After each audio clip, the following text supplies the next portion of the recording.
I see things differently. I see a lot of things. Like, I'm into stuff like this, you know? Yeah. Freedom? Bro, I come from a place that not even the most gangster person in this state could even live there. You know, from garbage, like garbage. Yeah. You know, and people think like, oh, I'm Italian, this, that. He comes from, no. I'm from the South. Over there where I'm from is horrible What place. part? From Sicily. Okay. I'm from this place called Palermo, but I'm from the hood over there. It's called the Zen. Yeah, I heard about it. Horrible place. Yeah. I came here when I was young. We had to escape. People don't understand that. People think, oh, it's impossible. Right. But I see, and over there, everything bad happened once they destroyed the mafia. Because when the mafia was good, up and running, everything was running smooth. Everybody was making money, everybody was happy. Yeah. But like I said, the government came in, took out the mafia, and then everybody went to shit. But I personally believe that we live in a place that we're designed to fail. Especially in New York. We come here, we're designed to be in debt, we're designed to be owing people money forever. Yeah. Can't open up a business nowadays. No, you see, like what I explained to you, you got the system is like reflecting what the people want, because you have these meetings called city council meetings. Correct. Now, the majority of the people that go to these meetings, I don't know if you're familiar with the Bible and some kind of the book of Revelation, a certain terminology in the Bible. But the people that go to these meetings are supportive of the system that it is the way it is now. So those people that go to meetings are not looking for any change. They're looking for certain modifications to be made in order to cater to their own personal agenda. But as far as the expanding of the kingdom of God, right? That is not being brought to these meetings, the police community meetings or the city council meetings. Because like the people who say they believe in God, they are U.S. citizens. And you are green card holders and they participate in Social Security. You cannot do that and be with God. Okay? Because this is called a democracy. God's government is a theocracy. You know what I'm saying? So that's why the Roman Empire fell, because what Jesus was teaching was a different form of a different government. And so the people, that's why he said, give to Caesar what is Caesar's, and you give to God what is God's. You cannot work for God and work for money. Exactly. You have to choose one, because you're going to end up serving one master, which is the devil, or you're going to serve me if you work for God. So that's why I cut myself off from Social Security. I don't carry state ID. I return state ID. I return Social Security card. I return any federal papers. I don't have nothing. All I have is church ID. And now I'm here as a diplomat with diplomatic protection because of the way that law operates. If you represent a foreign government, right, and you've been chosen and selected by that government to go throughout the world and represent the government, then you have diplomatic immunity. That's what Jesus told the people who believe in him. You can get diplomatic immunity here in the United States if you separate from the state and go with the church. Because the church is a nation. Your church that you go to is supposed to be part of the nation. The members in there may be U.S. citizens, but you don't have to be a U.S. citizen. None of them have to be, because you're a citizen of the Commonwealth of Israel. Ephesians chapter 2, verse 19 says, we are no longer foreigners, now we are citizens of the Commonwealth of Israel. So now we can use that because that government is above all governments. It raises up on a level. Now, if we can come together as a people and then go to the meetings, we can show them like what this claim that I'm making is a irrefutable claim, like birthrights. Like, have you ever heard anybody stand up for their birthrights or speak to a government person or a government and say, I want my birthrights, I'm entitled to my birthrights? Have you ever heard of that? So this is something that I've researched, and I've learned that people never really have done this. But all governments acknowledge that people have birthrights, but when you research, people never claim their birthrights. So could that be the problem? Could the problem be that the reason why we feel like we slaves to bankers is because we take a birth certificate and then go take it to Social Security. Nobody said that we're supposed to do that. We assume that we're supposed to do that. When you look at your birth certificate, only one name is your name. You may have 3 names, the first, middle, last, but only one name is yours. That's called a given name or Christian name. The last name belongs to Caesar.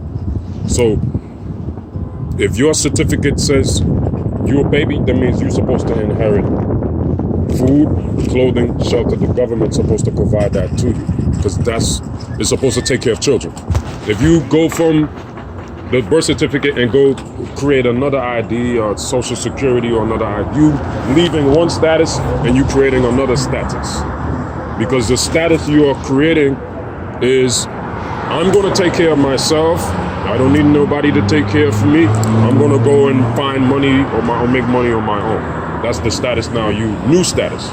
See, so we have to, when Jesus said be born again, you have to go backwards back to the beginning. And this is your birth certificate paper where you are a child. Mm-hmm. Now they say you're adult. Adult is a sin. If you say you're adult, you're saying you're a sinner, you worship another God. Because adultery, an adulterer, is a person that's a friend of the world. You know what I'm saying? So if you become in the status of your birth certificate and don't carry state ID, and you don't carry Social Security, and you don't work for money, that means the government must give you what you need. They have to give you food, clothing, and shelter because they know you don't work for money. There's no law that says you must work for money, and you do not claim the last name. You only claim the first name. Yeah, because if the last name wasn't given to you, that's a name for your family. Exactly. The first name is for you. So when you use the last name, that's what could get you in trouble. Did you drive? No. But the way you have to pay is because of the last name. The first name means the government has to take care of you as a child. The last name means the government don't have to take care of you. You take care of the government. You see? I got you. You see? So that's... So it's like it's all like a scheme. Yeah, scheme. you know, like trust, a trustee. The government's a trustee, we're the beneficiaries. That's the way it's supposed to be. But when you say, well, I don't want to do love, I want to go work for money, then the government say, okay, then you pay for everything. If you want to work for money, then you pay for food. The government controls the money. They create the money. They put out the money for everybody. So if say everybody in here, do you use Social Security number to work here? No. Okay. Anybody here? Yeah, most people. So if those people who use Social Security number, they're supposed to take their paycheck and put it in the New York State Treasury. Not in the Chase or Bank of America. They're supposed to put in New York State Treasury. Every penny. That way, it shows that they're doing this for love. They're not doing this for money. If you do stuff for money, it's showing the system you're not charity. You don't have. So that's why they want you to pay the taxes on it.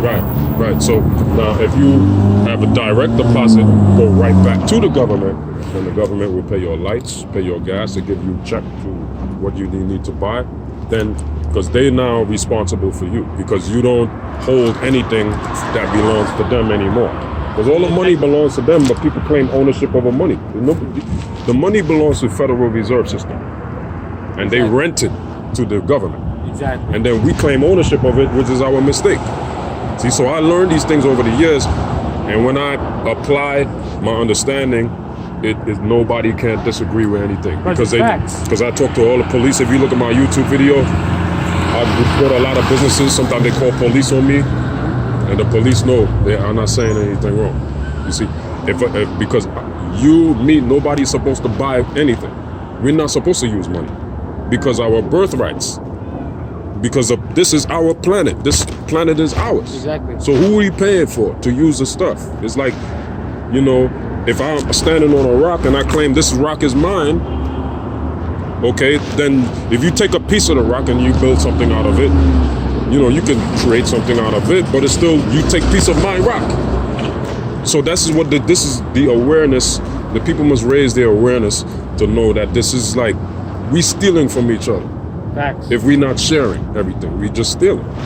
It's greed. That's all it is. Greed is I think greed is the devil. Yeah, well, the word devil is related to deceiver. So the deceiver is the one who created this system that apples cost money, fruits, vegetables cost money. This is lies. There's no problem on it. If you see something that say 99 cents on it, that is a religion, because they tell you the money is not. You can't get gold in exchange for the money no more.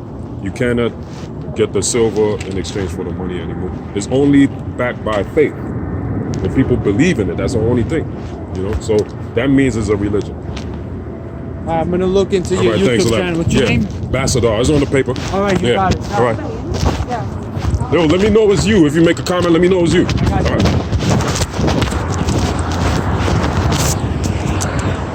Yeah, brother, that's how we do. That's how we do, brother. Spreading the word. Spread the word in the neighborhood. That's all it is. Good job. All right. Peace, fella. What's up? How you doing? All right.